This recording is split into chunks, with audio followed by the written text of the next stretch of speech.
8ই April ঘড়ির কাঁটা যখন টিকটিক করছিল ঠিক তখনই থমকে গিয়েছিল মধ্যপ্রাচ্যের আকাশ।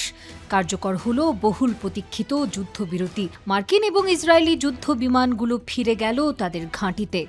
আপাত দৃষ্টিতে মনে হলো পারমাণবিক যুদ্ধের দ্বারপ্রান্ত থেকে বেঁচে গেল পৃথিবী।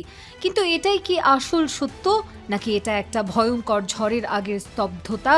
পশ্চিমারা যখন ভাবছিল তেহরান হাঁফ ছেড়ে বাঁচল, ঠিক তখনই মাটির শত শত ফুট নিচে শুরু হয়ে গেল এক ভয়ঙ্কর কর্মযজ্ঞ। মার্কিন গোয়েন্দাদের চোখ ফাঁকি দিয়ে স্যাটেলাইটের রাডার এড়িয়ে পারস্য উপসাগরের নিচে জেগে উঠছে এক দানবীয় শক্তি। ইরান কি তবে যুদ্ধের বিরতি নেয়নি? তারা কি আসলে সময় নিচ্ছিল পৃথিবীর ইতিহাসের সবচেয়ে বড় সামরিক পুনর্গঠনের জন্য? যুদ্ধ চলাকালীন মার্কিন বিমান বাহিনী একাই তছনছ করে দিয়েছিল ইরানের 13,000-এরও বেশি লক্ষ্যবস্তু।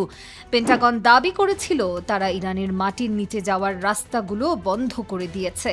সিএনএনের এক্সক্লুসিভ রিপোর্ট বলছে বোমা বর্ষণে ধ্বংস বা বন্ধ হয়ে গিয়েছিল ইরানের অন্তত 69টি ভূগর্ভস্থ সুড়ঙ্গ। কিন্তু যুদ্ধবিরতির বাঁশি বাজা মাত্রই যেন পাশা উল্টে গেছে।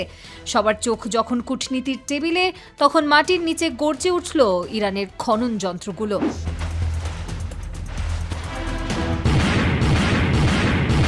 মাত্র কয়েক সপ্তাহের মধ্যে বন্ধ হয়ে যাওয়া 69টি সুড়ঙ্গের মধ্যে অন্তত 50টির প্রবেশ পথ পুরোপুরি সচল করে ফেলেছে ইরানি রেভলিউশনারি গার্ড বা আইআরজিসি।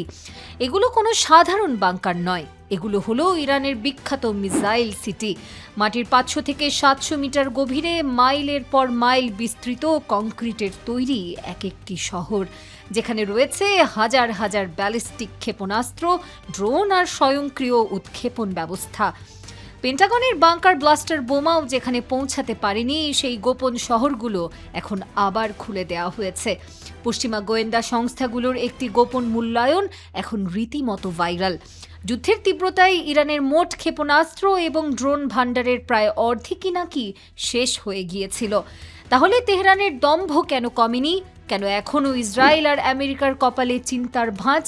তার উত্তর দিয়েছে জার্মান সংবাদ মাধ্যম ডয়েচে ভেলে। ইরান বোকামি করেনি, তারা জানতো শক্তির অপচয় করা যাবে না, তাই যুদ্ধের শেষ ভাগে এসে তারা হামলার গতি কমিয়ে দেয়, কিন্তু বাড়িয়ে দেয় নিখুঁত নিশানা।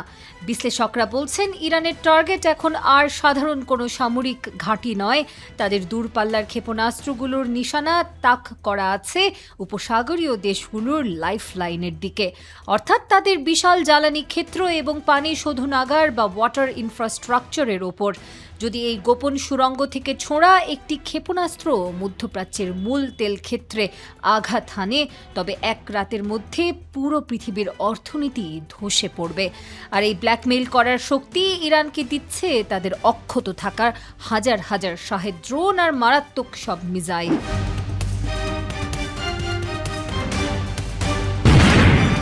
এবার আসা যাক ইরানের সবচেয়ে বড় ট্রাম্প কার্ডের কথায়, যার নাম ড্রোন। যুদ্ধের আগে ইরানের সক্ষমতা শুনলে চোখ কপালে উঠবে। প্রতি মাসে প্রায় 10,000 ড্রোন উৎপাদন করতে পারত এই দেশটি। যুদ্ধবিরতির এই সুযোগে তারা সেই প্রোডাকশন লাইন আবার চালু করেছে। কিন্তু কেন এই ড্রোন এত বিপজ্জনক? কারণ এটি একটি অর্থনৈতিক যুদ্ধ। ইরানের একটি শাহেদ ড্রোন তৈরি করতে খরচ হয় মাত্র কয়েক হাজার ডলার, আর সেই ড্রোনটিকে আকাশ থেকে নামাতে ইসরায়েল বা আমেরিকার এক একটি এয়ার ডিফেন্স মিসাইলের খরচ হয় লক্ষাধিক ডলার। শুধু তাই নয়, ইরান এই যুদ্ধকালীন পরিস্থিতির মধ্যেও তাদের আঞ্চলিক মিত্র হিজবুল্লাহ, হুথি এবং রাশিয়ার কাছে ড্রোনের সরবরাহ এক চুলও কমতে দেয়নি। পশ্চিমা নিষেধাজ্ঞাকে বুড়ো আঙ্গুল দেখিয়ে ড্রোন ডিপ্লোম্যাসি চালিয়ে যাচ্ছে তেহরান। কিন্তু প্রশ্ন হলো, চারদিক থেকে অবরুদ্ধ, সুইফট কোর্ট থেকে বিচ্ছিন্ন একটা দেশ এত ক্ষেপণাস্ত্র আর ড্রোন বানানোর কাঁচামাল পাচ্ছে কোত্থেকে? আমেরিকা তো দাবি করেছিল নিষেধাজ্ঞায় ইরানের কোমর ভেঙে গেছে। সিএনএনের আরেকটি বিস্ফোরক প্রতিবেদনে এই সত্য সামনে এসেছে। যুদ্ধের চরম মুহূর্তেও ইরান প্রতি মাসে 40 থেকে 300টি পর্যন্ত মারাত্মক ক্ষেপণাস্ত্র তৈরি করে গেছে, আর এর পেছনে রয়েছে এক মহা শক্তিশালী অক্ষ। আন্তর্জাতিক নিষেধাজ্ঞা সত্ত্বেও চীন এবং রাশিয়া থেকে ইরানের কাছে পৌঁছে গেছে হাইটেক বা নিখুঁত যন্ত্রাংশ এবং ভারী শিল্প সরঞ্জাম। বেজিং আর মস্কোর এই পরোক্ষ সহায়তাই ইরানকে আজ ক্ষেপণাস্ত্রের সুপার পাওয়ার বানিয়ে রেখেছে। ওয়াশিংটন নিষেধাজ্ঞা দিয়ে যে দেয়াল তুলেছিল, তেহরান তাতে সুড়ঙ্গ বানিয়ে ওপারে পৌঁছে গেছে।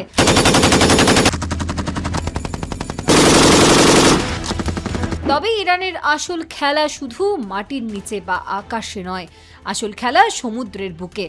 হরমুজ প্রণালী, বিশ্বের মোট জ্বালানি তেলের 1/4 পরিবাহিত হয় এই সংকীর্ণ জলপথ দিয়ে। আর এর চাবিকাঠি ইরানের হাতে। ইরান খুব ভালো করেই জানে আমেরিকাকে টেবিলে বসাতে হলে তেলের বাজারে আগুন লাগাতে হবে, আর তাই এই যুদ্ধবিরতির সুবাদে তারা হরমুজ প্রণালীতে তাদের অবস্থান আরও শক্ত করেছে। যে কোনো মুহূর্তে জাহাজ চলাচল বন্ধ করে দেওয়ার হুমকি দিয়ে তারা পরোক্ষ কূটনৈতিক আলোচনাগুলোতে পশ্চিমাদের ওপর মনস্তাত্ত্বিক চাপ সৃষ্টি করছে। এটা কোনো যুদ্ধ নয়, এটা দাবার চাল। 8 এপ্রিলের যুদ্ধবিরতি কি আসলেই শান্তির সুবাতাস নিয়ে এসেছিল, নাকি এটা ছিল ইরানের জন্য একটা লাইফলাইন? বিশ্লেষকদের বড় একটা অংশ মনে করছেন এই বিরতিকে কাজে লাগিয়ে তেহরান তাদের ভূগর্ভস্থ ক্ষেপণাস্ত্র ঘাঁটি মেরামত করেছে, ড্রোনের মজুদ পুনর্গঠন করেছে এবং নিজেদের আরও ভয়ঙ্কর করে তুলেছে। যুদ্ধবিরতির পর যেখানে অনেকেই ইরানের সামরিক সক্ষমতাকে দুর্বল হয়ে পড়েছে বলে মনে করেছিলেন, সেখানে তেহরান উল্টো প্রমাণ করেছে তারা এখনও মধ্যপ্রাচ্যের অন্যতম শক্তিশালী সামরিক শক্তি। ভূগর্ভস্থ মিসাইল সিটি পুনরায় সচল করা, ড্রোন উৎপাদন বৃদ্ধি, ক্ষেপণাস্ত্র মজুদ পুনর্গঠন এবং হরমুজ প্রণালীকে কৌশলগত চাপের হাতিয়ার হিসেবে ব্যবহার, সব মিলিয়ে ইরান যেন নতুন এক বাস্তবতার ইঙ্গিত দিচ্ছে। এই বাস্তবতায় যুদ্ধ কেবল আকাশে ছোড়া ক্ষেপণাস্ত্রের মধ্যেই সীমাবদ্ধ নয়, বরং অর্থনীতি, জ্বালানি, বাণিজ্য এবং ভূরাজনীতির প্রতিটি স্তরই পরিণত হয়েছে যুদ্ধক্ষেত্রে। তবে আরেকটি সত্য ভুলে গেলে চলবে না, যুদ্ধবিরতির পর ইরানের সক্ষমতা নিয়ে যেসব দাবি সামনে এসেছে তার অনেকগুলোই গোয়েন্দা মূল্যায়ন, সামরিক বিশ্লেষণ এবং বিভিন্ন সংবাদ মাধ্যমের প্রতিবেদনের ওপর ভিত্তি করে। বাস্তবে ইরানের কতটা শক্তি পুনর্গঠিত হয়েছে আর কতটাই কৌশলগত প্রচারণার অংশ, সেটি হয়তো ভবিষ্যতের ঘটনাই নির্ধারণ করবে।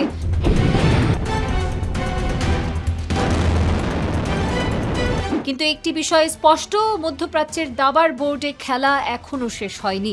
মাটির গভীরে লুকিয়ে থাকা ক্ষেপণাস্ত্র নগর, আকাশে উঠতে থাকা হাজারো ড্রোন এবং হরমুজ প্রণালীর ওপর নিয়ন্ত্রণের প্রশ্ন বিশ্ব শক্তিগুলোর উদ্বেগ আরও বাড়িয়ে তুলেছে। তাই 8 এপ্রিলের যুদ্ধবিরতি হয়তো যুদ্ধের সমাপ্তি নয়, বরং ইতিহাসের পরবর্তী অধ্যায়ের সূচনা মাত্র।